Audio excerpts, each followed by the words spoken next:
teachers are coming and they're afraid to teach. I'm sitting there like, man, I can't do it. I can't do it. I can't do it.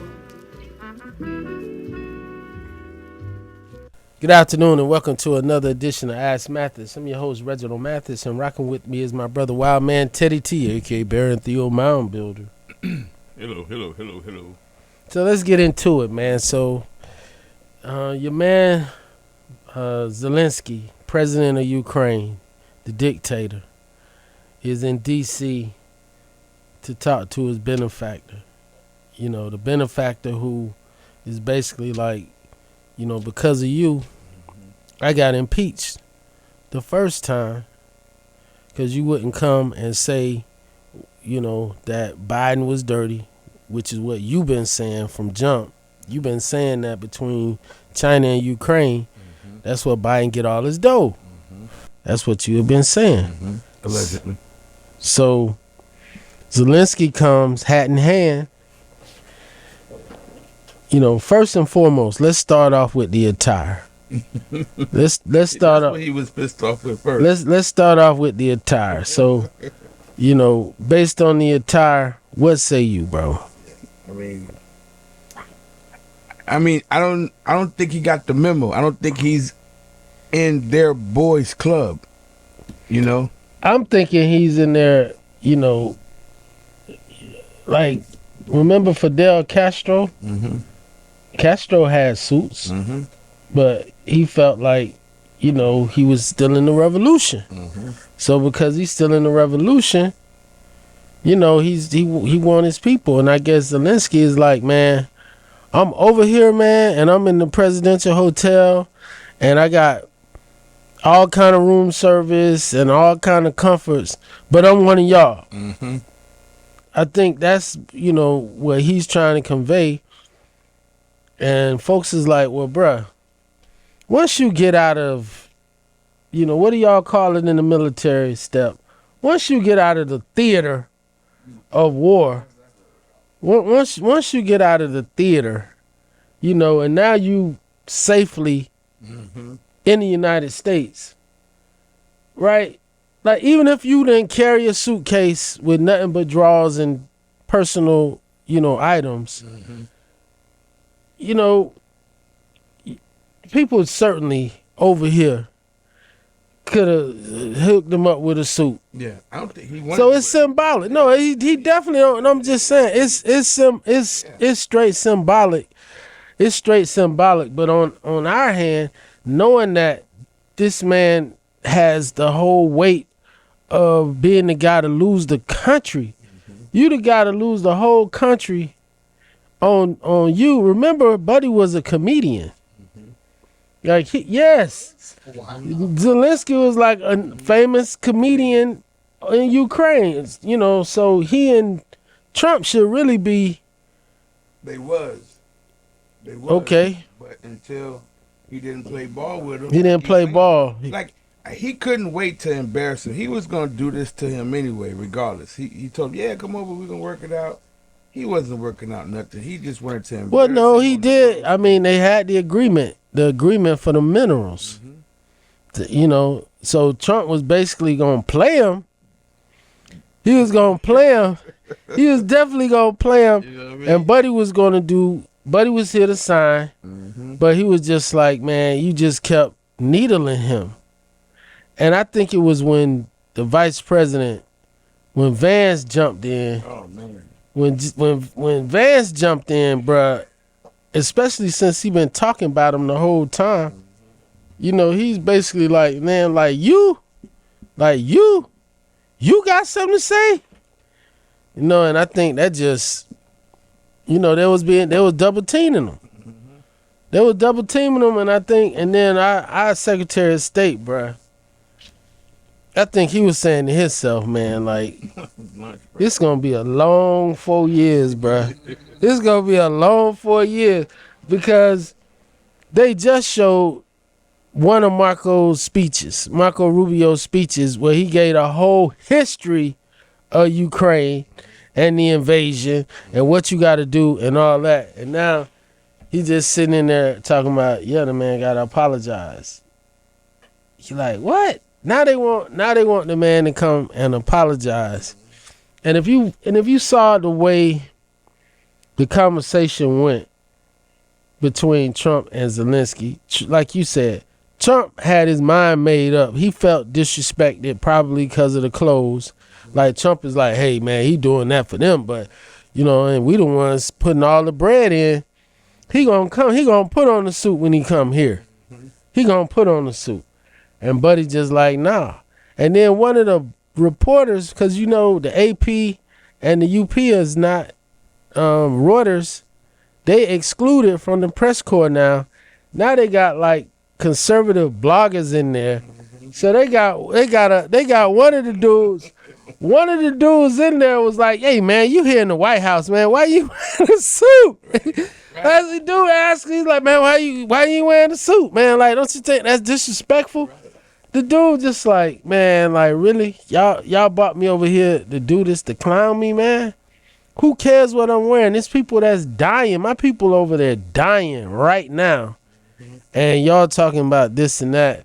But then Trump, he looked at him and told him, he was like, without us, buddy. Without us. Without us, it's like, you ain't gonna have a country like. You don't have much time. You don't have much time. Y'all about to be going to Lauderdale. Y'all about to be out of here, boy. Y'all about to be out of here. My man just sitting there like. He sunned him in front of the world.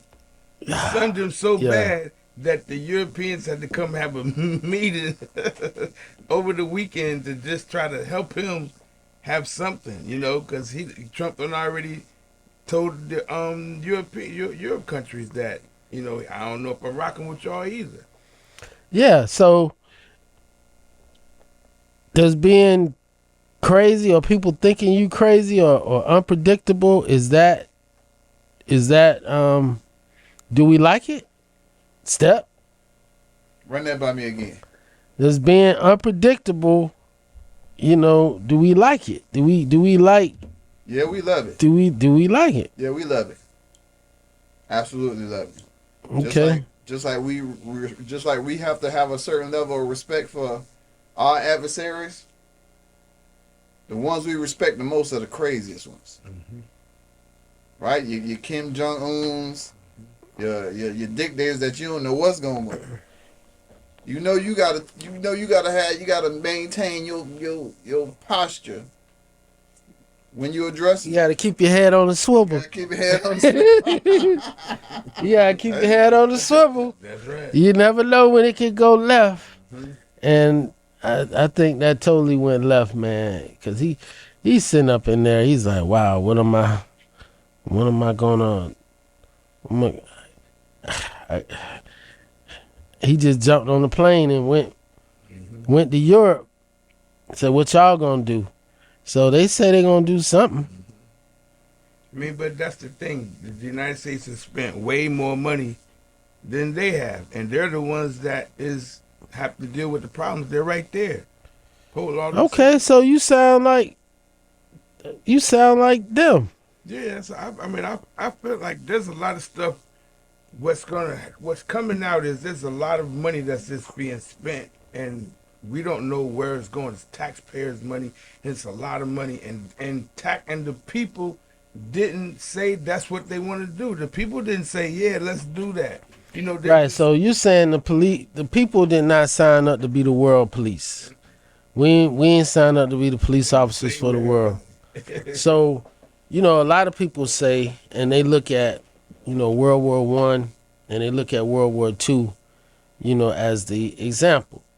And they look at, England in particular, their prime minister at the time, Lord Chamberlain, when Hitler was doing his thing in World War II. Mm-hmm. So Lord Chamberlain met with Hitler, and he left basically saying like, man, it's all good. He ain't, he doesn't have territorial desires. He good. He just building up or whatever. And then boom, they invade Poland, and then they go and then they continue with blitzkrieg, which literally means lightning war. You know, that warfare with that, you know, thing that's going on. So for historians, when they look at the situation with Ukraine, remember Ukraine, you know, they really feel messed up because Ukraine, when they were part of the Soviet Union, they had a third of the nuclear stockpile. So when the Soviet Union broke up, you know, they entered into these alliances with the U.S. and European countries who was basically saying, give up the nukes and we got you. Give up the nukes and we got you. They gave up the nukes and now they sitting there about to lose their whole country. You know, so it's like the America cannot be counted on. The United States cannot be counted on anymore to honor, you know, its promises. And remember, this, in large part with Russia, it stems from Ukraine wanted to be a part of NATO. And they like, nah, because they understand that with NATO, an attack against one is an attack against all. And I thought over these 3 years of fighting that the fact that Ukraine was doing so well, you know, like we was watching. It was like, man, they should have armed, Obama should have really armed them. You know, Trump comes in there and says, Obama gave him bed sheets. I gave him javelins. You know, like that's one of his lines. Obama gave him bed sheets. I gave him javelins. You know, they're good fighters. They're good fighters, but they dying. They're over there dying. And Russia, they almost have 1 million casualties. So, you know, that's the same thing that happened at the end of World War II. People don't even know that Russia was on the side of the Allies in World War II. But because they had paid such, you know, a heavy price, you know, losing 1 million people back then, they weren't with none of that friendly stuff. They weren't with that. That's why we ended up with the Cold War. Because they came in there and was like, you know, we took this, we took that. You split up Germany, East Berlin, West Berlin. That was basically controlled by, you know, the Soviet Union. And Vladimir Putin is a product of that. So, I mean, Putin is definitely playing, in my opinion, he is playing the U.S., bro. That we have such unexperienced people, you know, when it comes to going up against Putin, bro. Putin been in the paint since 89. Remember I tell y'all that story about Putin in 89 where he was in East Berlin when the wall came down. And when the folks hit the embassy, like, you know, folks outside literally with torches, they came out there and Putin was, you know, had given instructions to the folks in the embassy, man, to be burning all the papers. Like, so they're in there burning up all the papers and doing all the stuff, you know, burning all the stuff. So the people come knocking on the door, like demanding, you know, to take over. So your boy Putin, he did one of those things like in Unforgiven, one of the scenes. He come open up the door and he tell him, like, if y'all don't leave, when I come back and open this door, I'm killing everybody. And Buddy bluffed him. You know, he's an intelligence officer from the KGB. Like, that's his story. His story is how he bluffed these folks that came, and he had folks down in the basement burning all the stuff or whatever, because when they called back to Moscow, nobody answered. The phone just rang. That's what Putin says. He's like, man, I called back. Basically, they said you on your own. So he had to use his brain, you know, to get out of that situation. So look at our team. Like, tell me who on our team can match wits with Vladimir Putin. Let me know. Is it our Secretary of Defense, Hexet, from Fox News? Can he match wits? Do you know the type of stuff your boy Vladdy gonna do to him? They got some of the best hackers in the world. They got some of the best hackers in the world. He got a whole team that's already got all hack sets, search, all his feeds, all the stuff that he like, whatever. How long do you think before, the girl of his dreams, the woman of his dreams, pops up? Hey, man. And Hexet gonna think it was all about him. Not even knowing, like, Set up. bro, you so set up right now. You so set up right now. I'm just looking at this squad. Like, who on this squad is gonna come out? Is it gonna be Marco? Man, Marco sunk in that couch. Marco sunk. You couldn't get no lower than Marco. Marco was just sitting there, man, with his hands crossed. Just like, man, I'm with these guys, man. What did I get myself into? I'm with these guys. I'm with these guys, man. Like, hey, but he kept saying, he probably saying to himself, but I'm gonna be president. But I'm gonna be president, and it's gonna all be worth it. It's gonna be worth it. You think you're gonna be president? Okay. After Ross, but after Trump finished. Yeah, you think you're gonna be president, man, They but don't want no more presidents after Trump is done. man, bruh, He gonna change up. He gonna make them like, no more. We're man, gonna talk to a council now. Let's go way back. man. So we got this dude and what he's doing, man. Another black general, female this time, is forced to resign. So Step, who loving it right now, I guess we gonna see, if he able to stay, up in there. I just be watching the optics of things. When he come out the plane, how many folks out there waiting to salute him. I saw a brother out there the other day. I was like, okay, cool. He ain't fired him. Let's see if that happened again. He's like, hey man, when I step off the plane, I don't shoot none of y'all. The way it used to be at his places. It was like, the blacks, basically ugly people be quiet. He's like, the blacks, the ugly people, they knew when the boss was coming, they hit the back. He didn't want to see nobody with no disabilities. He don't want to see nobody in no wheelchairs. He don't want to see nobody with no limp. He don't want to see nobody. He just want to look at beautiful things and beautiful people. Like, that's the world that he wants to envision. And I give him credit because he trying, he's making that come to fruit. You know what I mean? Like, if you don't get a man credit for anything, you got to get a man credit for optimization. Like, this man be like, I'm going to do this or whatever. You like, huh? And just work towards getting it done.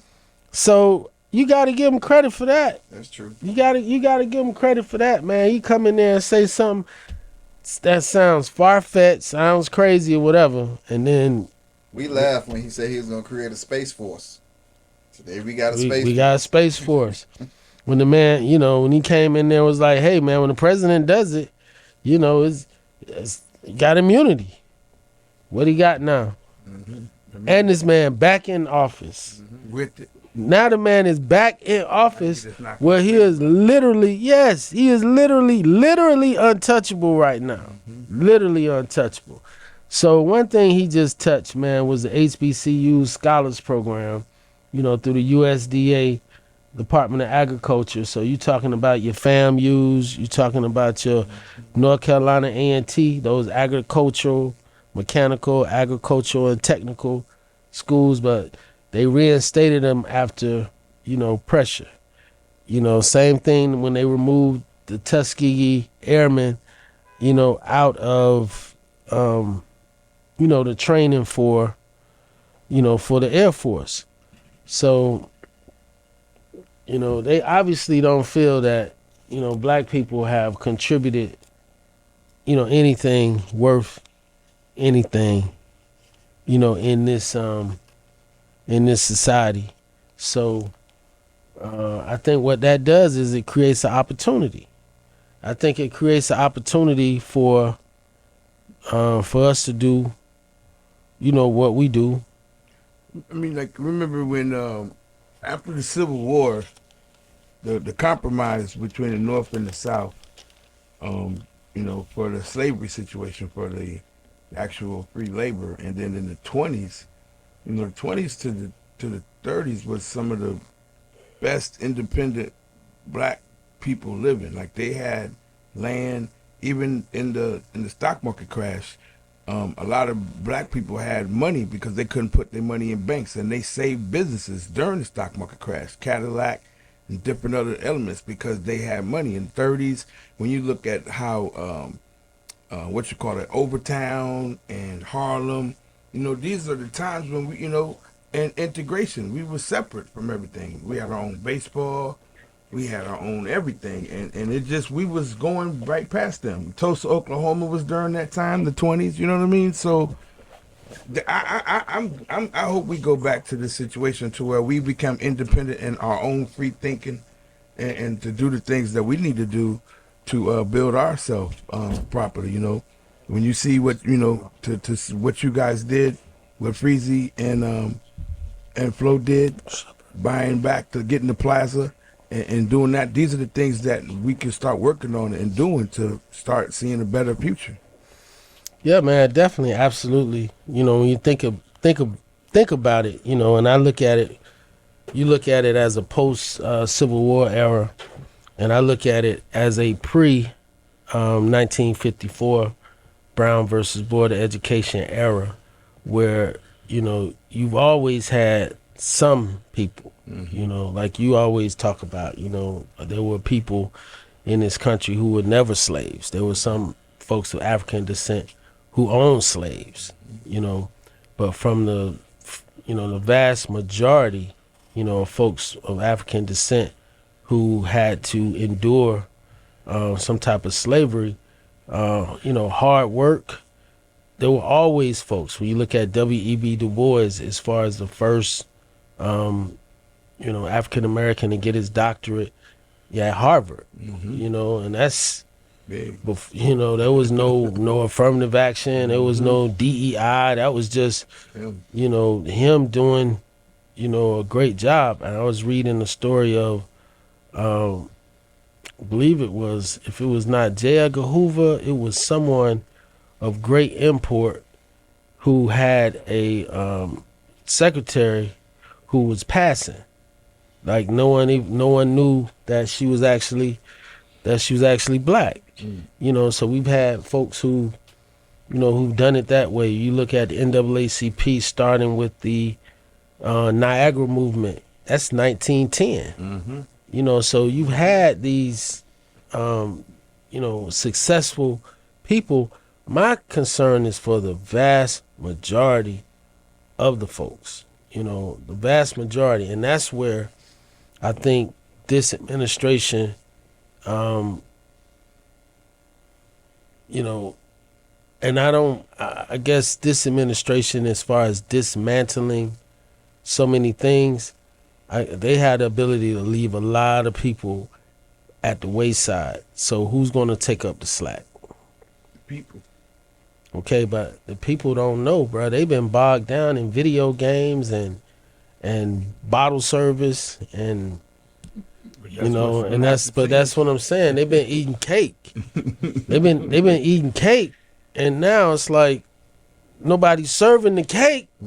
So what you gonna do? But hey, we got our guest of honor in here, man. Congratulations. We supported this young man, Judge, the Honorable Judge Woody Claremont. Welcome to the Ask Mathis show. Long time coming, good brother. Well, hey, man, I'm glad to be here. This is a wonderful show. I tune in from time to time, and I know you guys are always on the edge of tapping into the consciousness around us and the issues that come with. And I know I myself am very grateful to be blessed to have been chosen by the people to take up this sacred position, because, this kind of goes back to the Bible a little bit. And I know the Bible, means different things for different people. But one of the things that you see in the Bible that people don't like to talk about a lot is the subject of Elohim. Elohim, with a big E, refers to God. But there is a part in the New Testament where Jesus is being confronted by his attackers, the usual attackers, the Pharisees, the Sadducees, these kinds of folks that are always trying to trip him up, trying to get him stoned by the people, executed by the people. And, as they try to trap him, they're trying to get him to say, well, you say you're a son of God, isn't that blasphemy? Shouldn't we stone you right now? Right. And he turns to them, he says, did I not say you are gods? Mm-hmm. And, in that passage, he's referring to the Elohim. Mm-hmm. And someone who's listening to that, they might think, where's he going with that? But what he's referring to is actually an earlier part of the Bible. I may have been in the book of Psalms, where they specifically talk about a spiritual court that's in session, and it's in the lair of the Most High God, mm-hmm. and that he's sitting there in the presence of Elohim. Mm-hmm. And that if you understand it from the Judaic standpoint, Elohim refers to people who are wise, mm-hmm. people who are leaders, people who may even be kings, and particularly judges.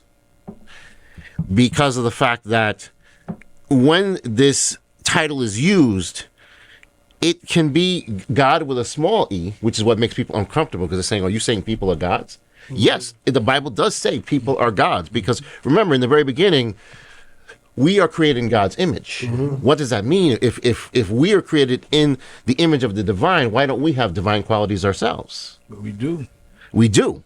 And that's the whole thing, is that Jesus was trying to get that across to us, that we become our own worst enemies, that we have so much unlimited power within us, mm-hmm. that it is the deceiver, the great adversary that always goes out there and distracts people with meaningless messages and throws things at people to not let them focus on the fact that they are divine and need to aspire to their very best versions of themselves, but that they're just going to kind of just be caught up in the mundane. Mm-hmm. And just worrying about he said, she said, and what the next person's doing. Yeah, feeling that the folks are coming for them, that we're coming for them. But when you look at the statistics of, what percentage of white men have been presidents of the United States? Mm-hmm. Is it 99%? 99%. What percentage of black people have been governors? Mm-hmm. In the state of Florida? Mm-hmm. None. Right. I mean, I remember Douglas Wilder. I mean, right. So, guys like exactly. that. But it's not. Step. That's what I'm talking about. That's what I'm talking about. Got the statistics right there. That's what I'm talking about. Congress, 77% white. Governors, 96% white. Top military advisors, 100% white. Presidents, 98% white. So, who's taking your power? Who's taking your power? Like, why are you fearing us? Why are you claiming like we're coming for you? But they have to just reinsure the illusion, because in reality, white is disappearing. White is disappearing in front of your eyes naturally every day. So what they have to do is keep the narrative. Everything is about a narrative now. Trump has bought in narratives that are either false or true. It doesn't make a difference. They just become interesting. It's not even about if they're truth or they're false. As long as they're interesting and make people talk, this is what's going on now. And it's like we've been using narratives in the music business forever, because that's how we build an artist. That's how politicians build themselves off of narratives. And so now they've made narratives an element. So everything Trump says becomes a narrative. It doesn't make a difference if people believe it or not. They're just listening and following. He's become the shepherd, and these people that are following are the sheep. And every day it becomes more and more. And when you see the people, like I love old girl from Texas, how she keeps fighting the different people. Jasmine Crockett. Yeah, the different people that are fighting back and talking is good, because everybody else is just being quiet. But the people, like regular people, it always says that the people are the government. So when people actually can realize that and to come together and start speaking on that point, I think that's when the power comes back into play. And that's what they're afraid of, because everybody knows things now. Everybody sees information. They can be aware. So now, like I said, white is an illusion. White has always been the illusion. So now they just want to keep that narrative like, no, we're here. We're still dominant. We're still out here. Can I expound on that a little bit? one thing I have to give credit to white folks about is they are always thinking several decades down the line. And I'll say this, like, you see that we had Obamacare come out of the Obama administration. But what if I told you that in the 50s and 60s, they were already anticipating that? Mm-hmm. Because you have Ronald Reagan that used to put out records about that, saying that, oh, you know, pretty soon America, they're going to try to talk to you about medical care for everyone, that somehow you should be entitled to everyone to have medical care somehow.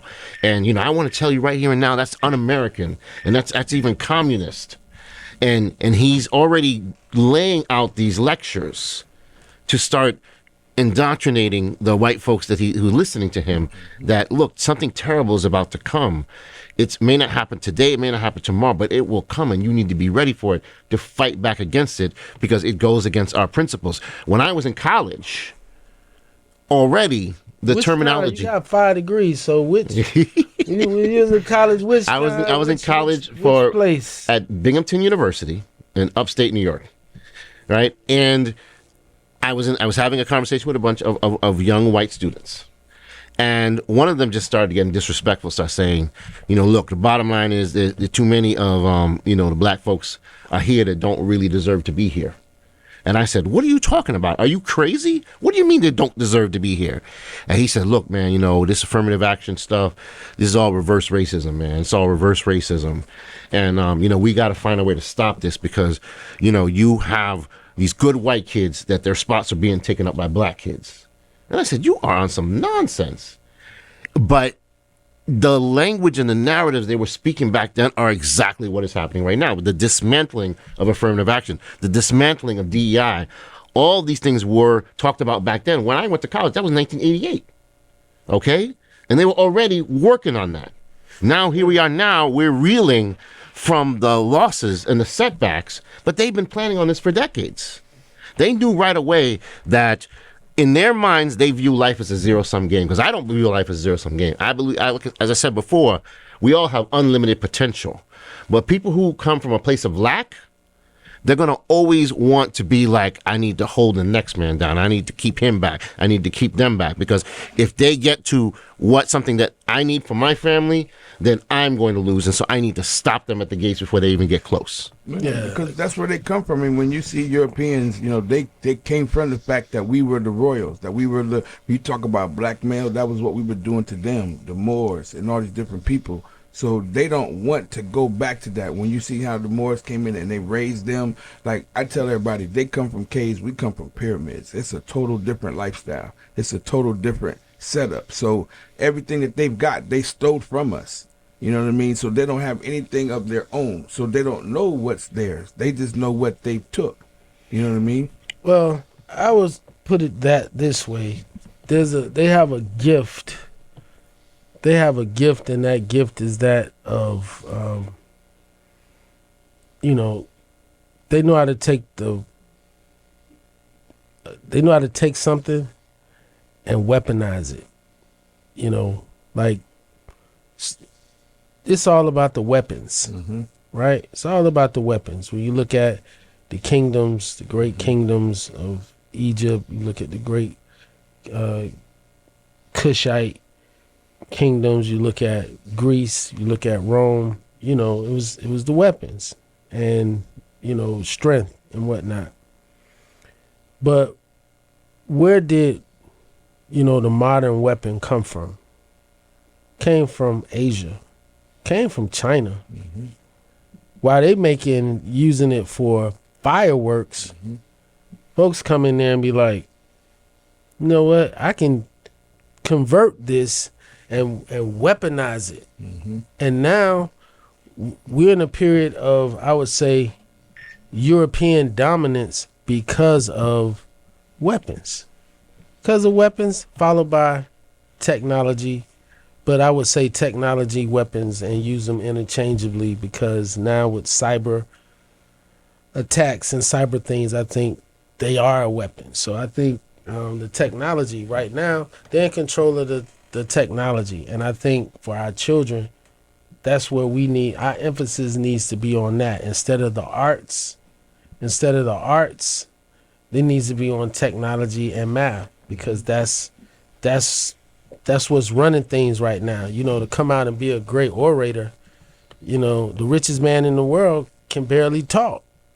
Elon Musk, he in there stumbling all, but the man got, you know what I mean? He can't even count the money that he has. He don't even know the money that he has. There's probably not, if he was to say today, you know, I want all my money right now, they probably couldn't print enough money for him, for all the money that he has on paper.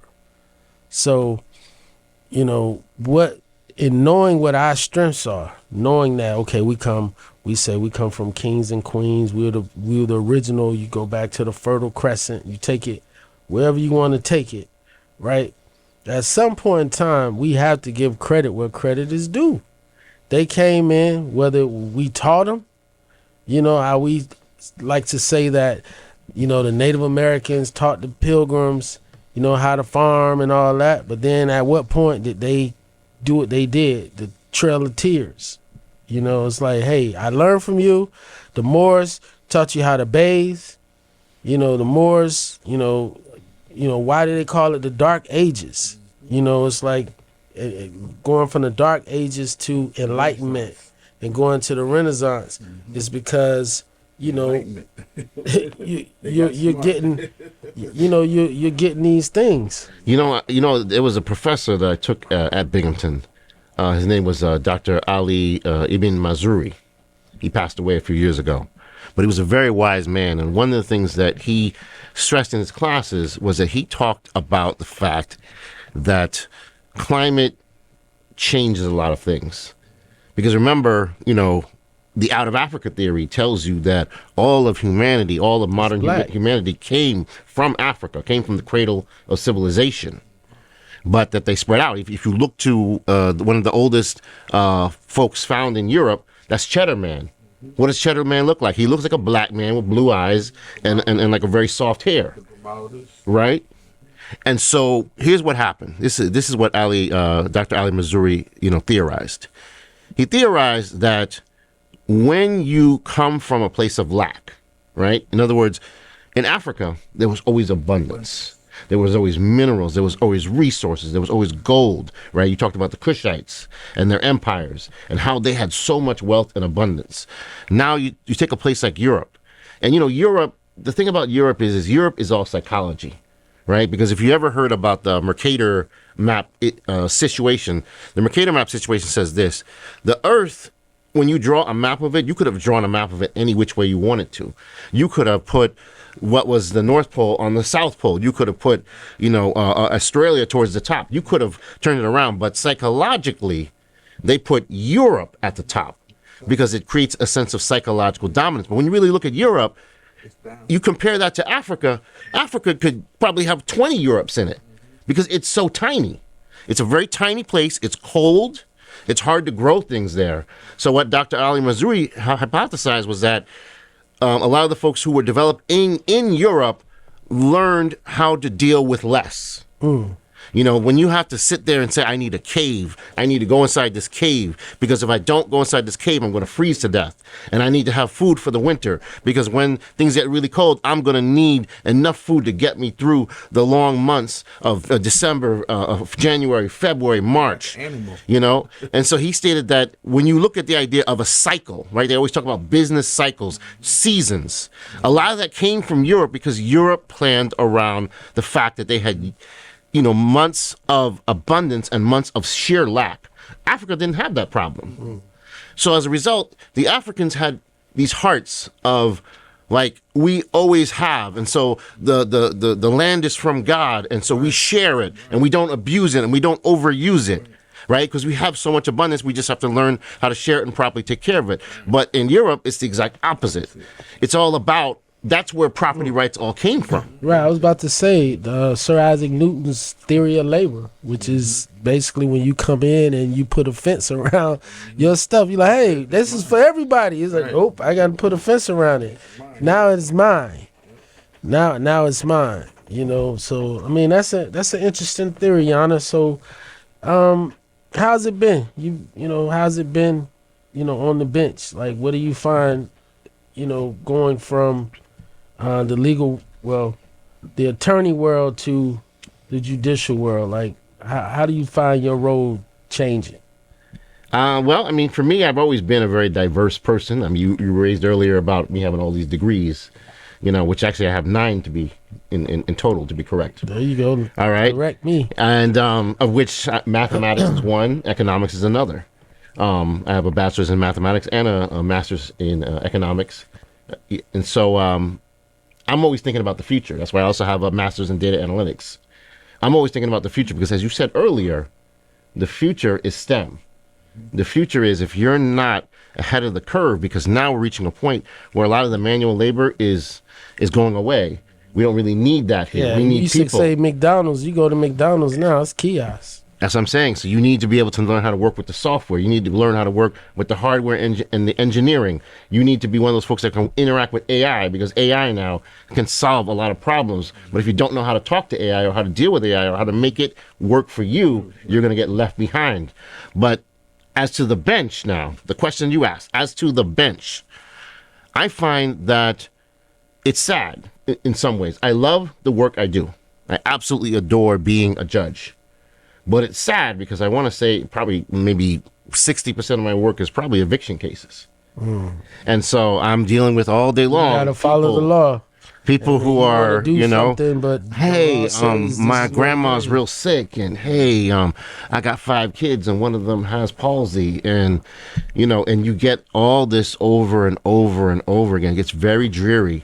But as you said, we got to follow the law, and Florida is a very landlord-friendly state. So you literally just come in there, you post your 3-day notice, your 5-day notice, and then boom, you file your thing. And if they don't have money in the registry, out you go. That's the first. I did when I was at Klein itself. They had a contract with the county, and they did the evictions at the public housing. And so that was first one, like, boom, person doesn't have in the registry, don't matter what the argument is. If they haven't put $1 in the registry, their cases, boom, they wouldn't even get a chance to speak. I was at the bridge today, the Miami Bridge. I took a tour of the bridge, to see the facility that's in need, man.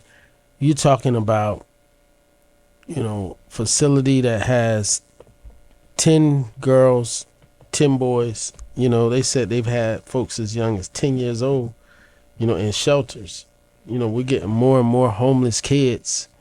And then they even told me today that they have, there were 3 kids living in a car with the parent, and the parent went to a shelter but didn't find the adult shelters to be as safe, and then went and surrendered their kids. And my thing is, why would people be here in Miami or South Florida, where it's one of the most expensive places? I know they love the weather, but it's one of the most expensive places. And if you can't beg, then how are you going to survive? Well, I'll say this. I mean, a lot of people love the beach lifestyle. But that's what I'm saying. They So- keeping you off the beach. And that was actually my job before I became judge. Was I worked with Miami Beach, and a lot of what I did impacted the homeless population there, because for optics, the beach wants to be clean and safe. They don't want to have a person there who might have potentially been an ex. Right. You got a lot of mental felon illness and out ex there, this and that, folks- and we got a lot of this stuff that's being captured on video, man. Like, we got all these sexual predators going around, and like, man, that's nuts, man. Yeah. And so at this point, I think there was a guy. I think his name was Matthew Desmond. I think he was at Princeton. I think he wrote a book called Evicted. And Evicted is a very interesting book because it gives you these real life stories about what was going on in Wisconsin, with the whole rental market, and the way they even developed whole systems. It's like the same way we might look at a criminal rap sheet. They have a tenant rap sheet where they pull things from these databases to find out, okay, who was he renting to before? Did he get evicted? Was there any judgments in the database? And they're pulling the credit reports. They're doing everything in their power to see what the situation is. But you would think it would be to protect the landlord. Not necessarily. Sometimes the landlord was using that information to be predators, and I don't mean the sexual kind, financial predators. In other words, if they knew somebody had been evicted several times and had that, and they could charge them what they want to charge them. Charge them what they say, want. hey, nobody's going to give you a place, but I'm willing to do it. But you got to pay me 4 months in advance, Correct. 6 months in advance, and then find a way to evict them before their money's.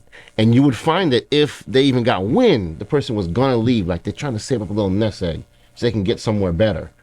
All of a sudden, they'll be like, oh, you know what? I think you broke the bathroom. I'm going to have to come in and do repairs, and I'm going to have to assess you the repair costs on that. And they would find ways to wipe them out so they wouldn't be able to move out. Wow. That sounds like sharecropping, man. So, of course, man, Teddy, I know you were the last person that I know to speak about Angie Stone, bro. So, when was the last time you spoke to her?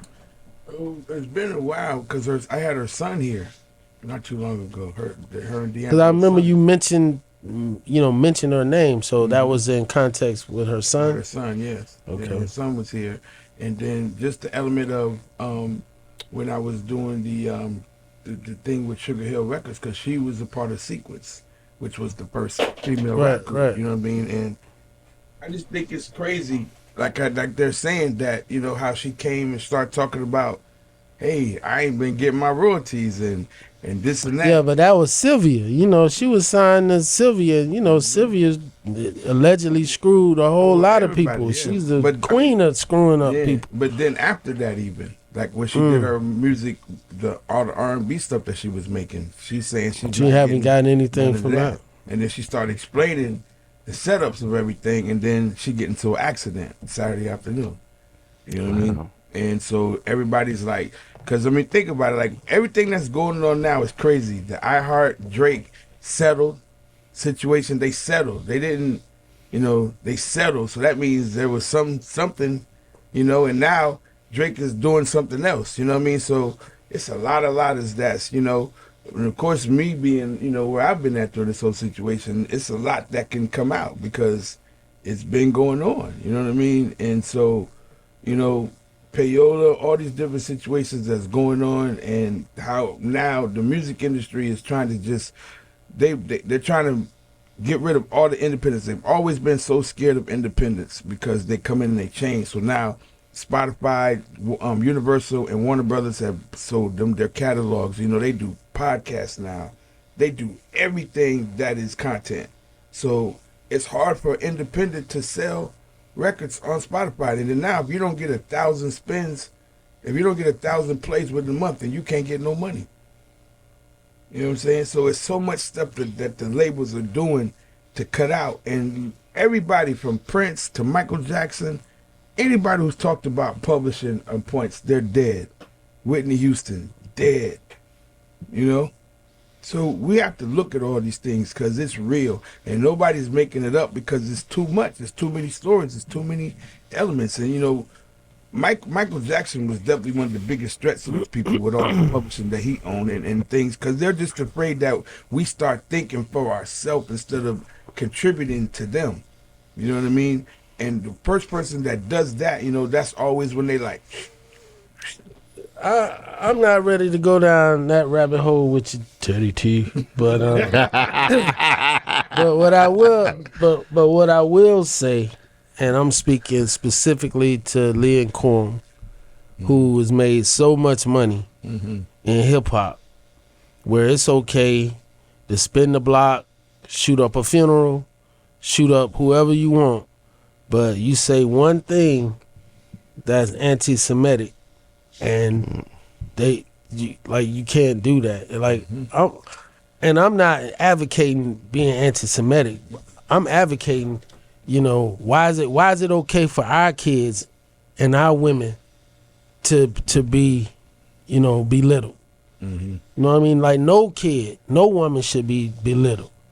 But if you're gonna be allowed to belittle one, you should be able to belittle everybody. But in the world that we live in, these are supposedly the chosen people. And this is the whole thing with everything that they. Man, what you talking about? When you talk about Leo Cohen and his people. So, That's the reason why it always is separate, because they are the not at all. people. No, bro, not at all. I mean, no, I believe. I mean, from a biblical standpoint, even from a biblical standpoint, they believe from a biblical standpoint, but you still had the Holocaust, right? You still have neo-Nazis over here, So I mean, from a business perspective. See, that's the thing. Like when you look about America, when the Jews and the Moors was kicked out of 1492, the setup for them was to set up let's set up our like Costa Nostra. They set up their situation. That's why Jewish holidays, everything that happens, it's set up already. They put that whole thing together. The same thing that Hitler was killing these people for was because of what they was doing in the economy. The mortgages, all the things that they was controlling. This is the reason why these things were happening, which is the same thing that our whole system is set up off of. They came over here so they could do it and get away with it because they control everything. You got the Ashkenazis, which are the connects with the Rothschilds, who they put these people in Israel. They weren't even there. Israel came in 1945. These people were never there before at all. And now this is this situation. Now, come on. What you mean, this situation in Gaza? State Israel, what Israel is. I mean, it was a result. Of course, it was the people right. that originally. But it was, but that was the treaty at the end of World War II, and because of the Holocaust, that's what that was. Despite having, Palestinians who had lived there for generations, and it goes back to what the judge said when you talk about climate. Because Israel is really Africa, which people don't want you to know that. But when you talk about the Palestinians, who were kind of a nomadic people, they was going around living, and there was abundance, so they weren't really making permanent settlements. So they was like, ain't nobody there. Let's take this land. Ain't nobody there. Like Christopher Columbus, when he didn't even make it to the U.S., but you come and you basically like, it's 1 million indigenous people around, but there ain't nobody there. When you think about when these people, Palestinians, these are people who are like in the other places. They didn't want to be a part of the civilizations that they were in. These people that moved around, they didn't want to be colonized. They didn't want to be institutionalized. So they would always move around to develop their own situations, you know what I mean? And then because they wouldn't, same thing like how we was, the people that they became the slaves were the ones who didn't want to be institutionalized and work in the city. So they went to the tribes. They went to the tribes to get the slaves because they weren't the people who wanted to come into the cities. So it's the same setup with every individual, everybody. When they start with the Indians and the Chinese people, you know what I'm saying? I tell everybody, y'all pay attention. In the 1980s, they been gave these people back reparations. They let their kids come over here to go to school and learn technology, and that's why India and China is leading in technology today. You know what I mean? Because those were the first slaves that were brought to America, was Indians and Chinese people, Asians. When you go to Jamaica and Trinidad, you see that.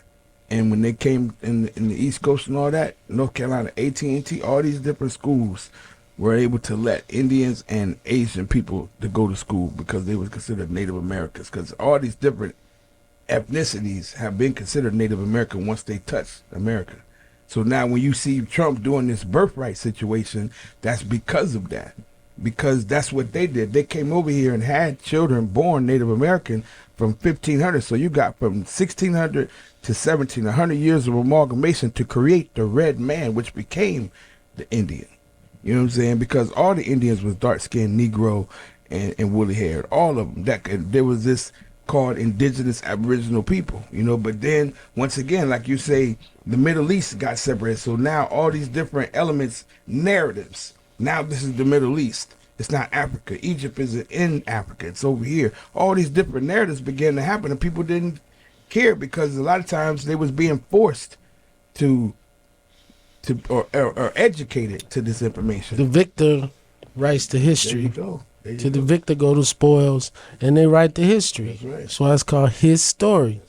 And I think one thing where that really became prominent in America was that, yeah, you had the Civil War, right? And then all of a sudden we say, oh, the North won and the South lost. But I will give the South credit for something. They didn't go down without a fight. Because remember that once Lincoln was assassinated, things were up in the air. The individual he had picked to be his vice president was of the opposing party, and who was sympathetic to the slavery cause. Andrew Johnson. So now when he comes in, he immediately says, yeah, we're not going to come down on the South like we should. We're just going to go ahead and give them all pardons and just let them go about their business and go about their way. Like January 6th. Now what happens next? Well, they figured out that when they did the 13th Amendment, and Anna DuVernay did a film about this, although I wrote about it too 5 years before her, even though nobody read it, but I did write about it. They knew with the 13th Amendment they had written that slavery could continue for decades to go, even past the ending of slavery. They just said, from now on, this person is a black man. He's on the corner. He has no job. The loitering. That's loitering. That's vagrancy. Yeah. That's whatever. Oh, well, you know what? We have a mine. We need some folks to go work in the mine. We have a plantation. We got some folks who need to go work in the plantation. Angola was a long-time plantation. Louisiana. Immediately became a prison, penitentiary thereafter. And so they just started doing what they call convict leasing, where they basically came in and said, "Hey, still doing that's the point. Is we kind of accepted that as an American society and never once questioned it. Never once said, why do we have people working on the chain gang? Why do we have black people working on the railroad? Right? The Sam Cooke song, right?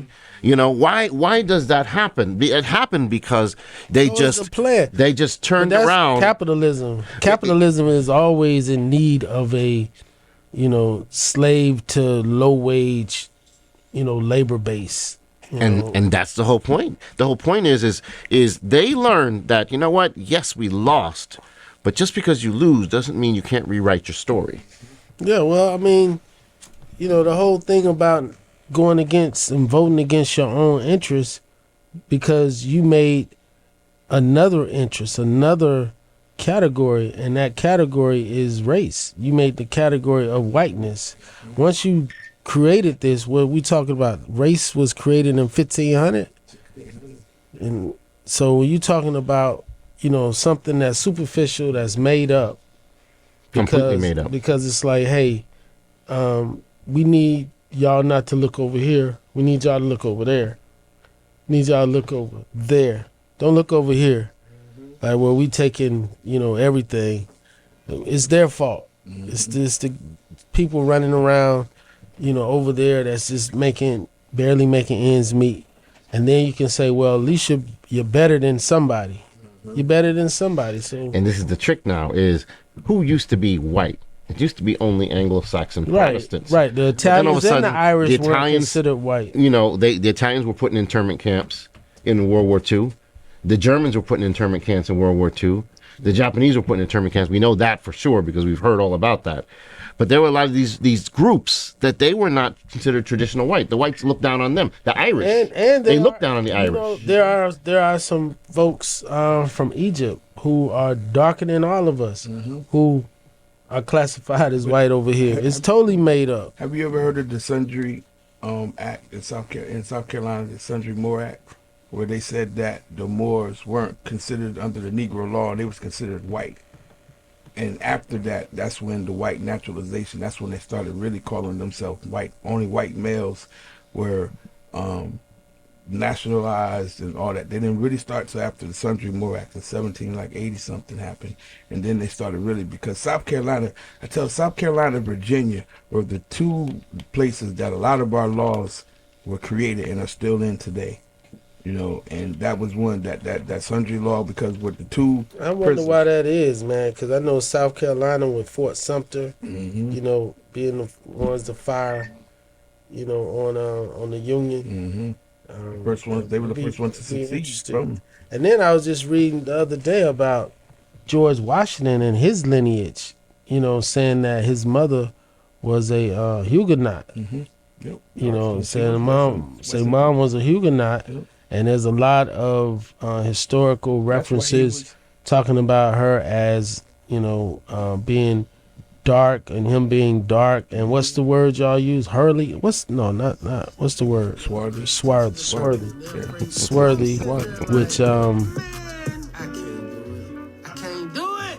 I can't do it.